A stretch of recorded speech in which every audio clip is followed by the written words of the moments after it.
Hello, നമസ്കാരം. എല്ലാവർക്കും ഒരു ശുഭദിനം നേരുന്നു.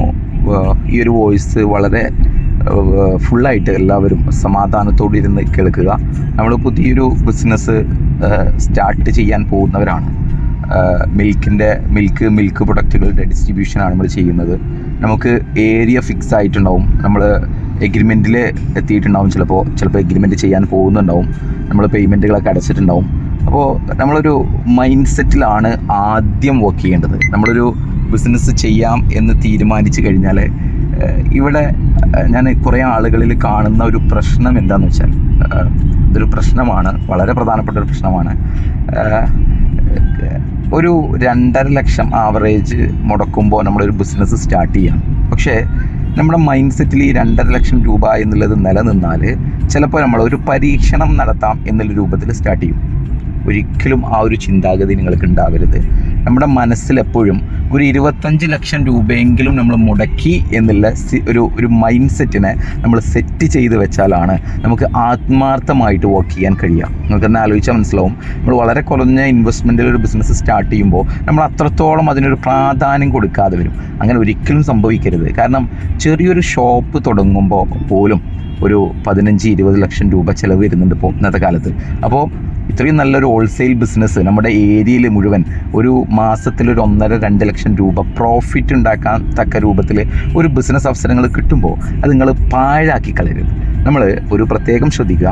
നമ്മൾ പല സ്ഥലത്തും തുടങ്ങുമ്പോൾ പുതിയ സ്ഥലത്ത് തുടങ്ങിയ പല ആളുകളും ആദ്യം തുടങ്ങിയ ആളുകളെക്കാൾ ബെറ്ററായിട്ട് റിസൾട്ട് ഉണ്ടാക്കുമ്പോൾ, ഇപ്പോൾ എക്സാമ്പിൾ പറയാം, നമ്മുടെ നിലവിൽ തുടങ്ങിയ പുതിയൊരു distribution point 86 box per day ചെയ്യുന്ന രൂപത്തിലേക്കായി. നമ്മുടെ ടാർഗറ്റ് തന്നെ നമ്മൾ പറയുന്നത് മാക്സിമം 1 ഇയർ കൊണ്ട് നിങ്ങൾ എത്തിക്കേണ്ടത് 100 ബോക്സിലേക്ക് എന്നുള്ളതാണ്. അപ്പോൾ പല ആളുകളും അതിലേക്ക് എത്തുന്നില്ല.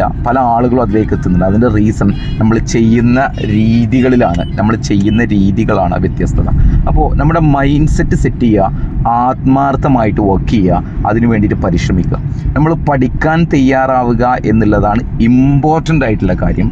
അത് പ്രത്യേകം ശ്രദ്ധിക്കുക. അതായത് നമ്മൾ വോയിസുകളായിട്ടും വീഡിയോകളായിട്ടും പോസ്റ്ററുകളായിട്ടും നമ്മുടെ പ്രൊഡക്റ്റിൻ്റെ നോളജ്, എങ്ങനെ ബിസിനസ് ചെയ്യണം എന്നുള്ളത്, നിങ്ങൾ എന്തൊക്കെ കാര്യങ്ങൾ ശ്രദ്ധിക്കണം എന്നുള്ളത്, ഇതൊക്കെ വോയിസ് ആയിട്ടും വീഡിയോ ആയിട്ടും കണ്ടൻറ്റുകൾ നമ്മുടെ ഈ ഗ്രൂപ്പിൽ വരും. അത് നിങ്ങൾ ഒരു കാരണവശാലും ഇഗ്നോർ ചെയ്യരുത്. അത് മുഴുവനായിട്ടും കേൾക്കുക. ഈ വീഡിയോ അയക്കുന്നത് റിപ്പീറ്റ് ചെയ്ത് കേൾക്കാനുള്ള സൗകര്യത്തിന് വേണ്ടിയിട്ടാണ്. അത് നിർബന്ധമായിട്ടും നിങ്ങളത് ചെയ്യുക. നമ്മുടെ പ്രൊഡക്റ്റ് സെയിൽ കൂടാൻ നമ്മൾ ശ്രദ്ധിക്കേണ്ട വളരെ പ്രധാനപ്പെട്ട കാര്യം നമ്മുടെ നോളജ് വർദ്ധിപ്പിക്കുക എന്നുള്ളതാണ്. അപ്പോൾ നിങ്ങൾ പുതിയൊരു ബിസിനസ്സിലേക്ക് വന്നപ്പോൾ നിങ്ങൾക്കൊരു ഗ്രൂപ്പ് കിട്ടിയിട്ടുണ്ടാവും. ഈ ഗ്രൂപ്പിൽ വരുന്ന മെസ്സേജുകളും വീഡിയോസും എല്ലാ കാര്യങ്ങളും നിങ്ങൾ കറക്റ്റായിട്ട് കേൾക്കാൻ ശ്രമിക്കുക. രണ്ടാമത്തെ കാര്യം, നിങ്ങളുടെ എല്ലാ കാര്യങ്ങളും സെറ്റായി എന്നുള്ളത് ഈ ഗ്രൂപ്പിലാണ് അറിയിക്കേണ്ടത്. ഇപ്പോൾ ഒരു എക്സാമ്പിൾ പറയാം, നിങ്ങൾ ഒരു റൂം എടുത്താൽ ആ റൂമിൻ്റെ ഫോട്ടോ ഈ ഗ്രൂപ്പിലിടുക. അപ്പോൾ ബാക്കിയുള്ള ആളുകൾക്കും അത് നിങ്ങളുടെ അപ്ഡേഷൻ എവിടം വരെ എത്തിയിട്ടുണ്ട് എന്നുള്ളത് മനസ്സിലാവും. പോസ്റ്ററായിട്ട് ഇടുക. ഓക്കെ. അതുപോലെ നിങ്ങൾ ഒരു ബോർഡ് വെച്ച് കഴിഞ്ഞാൽ ആ ബോർഡിനുള്ള ഫോട്ടോ ഒക്കെ നിങ്ങൾക്ക് ഇവിടുന്ന് അയച്ചു തന്നിട്ടുണ്ടാവും. ബോർഡ് വെച്ച് കഴിഞ്ഞാൽ ആ ബോർഡിൻ്റെ ഫോട്ടോ അയക്കുക. നമ്മൾ ബോർഡ് വെക്കുമ്പോൾ ശ്രദ്ധിക്കേണ്ട ഒരു കാര്യം പറയാം. അതായത് നമ്മുടെ കമ്പനിയിൽ നിന്ന് നിങ്ങൾക്കൊരു PDF അയച്ചിരുന്നുണ്ടാവും. നിങ്ങൾ അയച്ചു കൊടുത്ത പേര്, നിങ്ങളുടെ ഫോൺ നമ്പർ, നിങ്ങളുടെ സ്ഥലപ്പേര് ആഡ് ചെയ്തിട്ട് കമ്പനിയുടെ ലോഗോ ഒക്കെ വെച്ചിട്ട് പ്രൊഡക്റ്റിൻ്റെ ഫോട്ടോ ഒക്കെ വെച്ചിട്ട് നമ്മൾ നോർമൽ സൈസിൽ ഒരു ഡാറ്റ നിങ്ങൾക്ക് അയച്ചിരുന്നുണ്ടാവും. അതാണ് നിങ്ങൾ അവിടെ പ്രിൻ്റ് അടിച്ച് വെക്കേണ്ടത്. ഓക്കെ. അപ്പോൾ അത് വെക്കുമ്പോൾ അതിൻ്റെ സൈസ് എന്താണെന്നുള്ളൊരു സംശയം ചിലപ്പോൾ നിങ്ങൾക്ക് ഉണ്ടാവാം.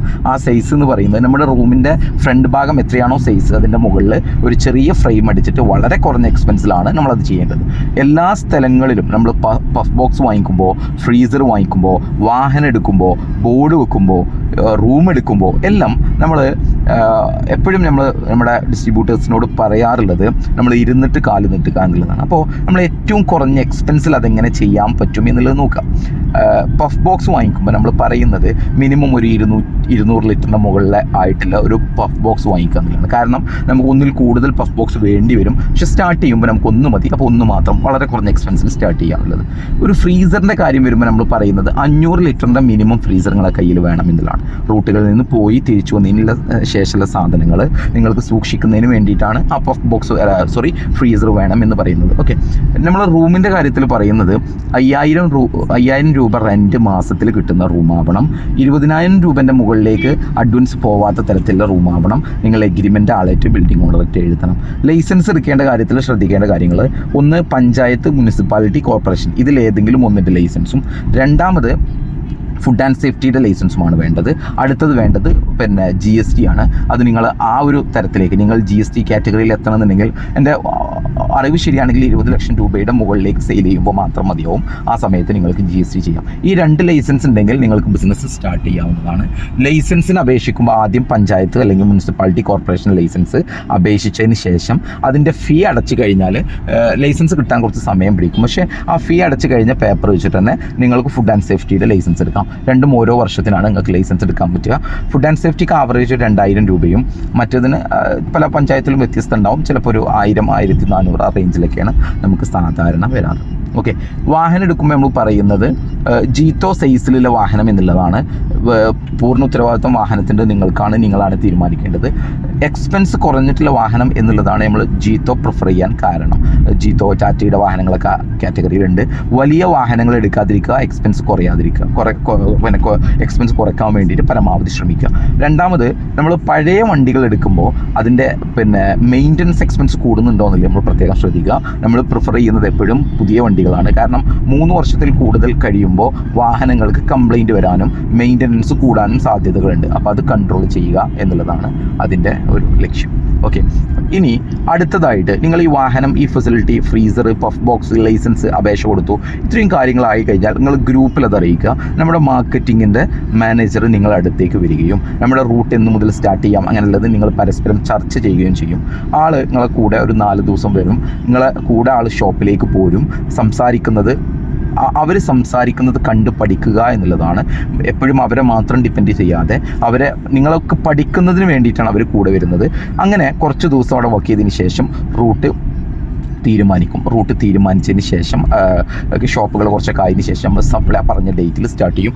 കുറഞ്ഞ ഓർഡർ ആണെങ്കിൽ പോലും നമ്മൾ സപ്ലൈ ആ സമയത്ത് നമ്മൾ സ്റ്റാർട്ട് ചെയ്തതിന് ശേഷം ആളൊന്നും അവിടെ നിന്ന് തിരിച്ചു പോരും. അതിനുശേഷം കുറച്ച് കഴിഞ്ഞതിന് ശേഷം വീണ്ടും നിങ്ങളെ മാർക്കറ്റിലേക്ക് 1-2 ദിവസത്തേക്ക് വരും. അങ്ങനെ ടോട്ടൽ 20 to 25 ദിവസം നിങ്ങളുടെ ഏരിയയിൽ ആൾ വർക്ക് ചെയ്യുമെന്നതാണ്. അത് സമയമെടുത്ത് പ്ലാൻ ചെയ്തിട്ടാണ് ചെയ്യുക.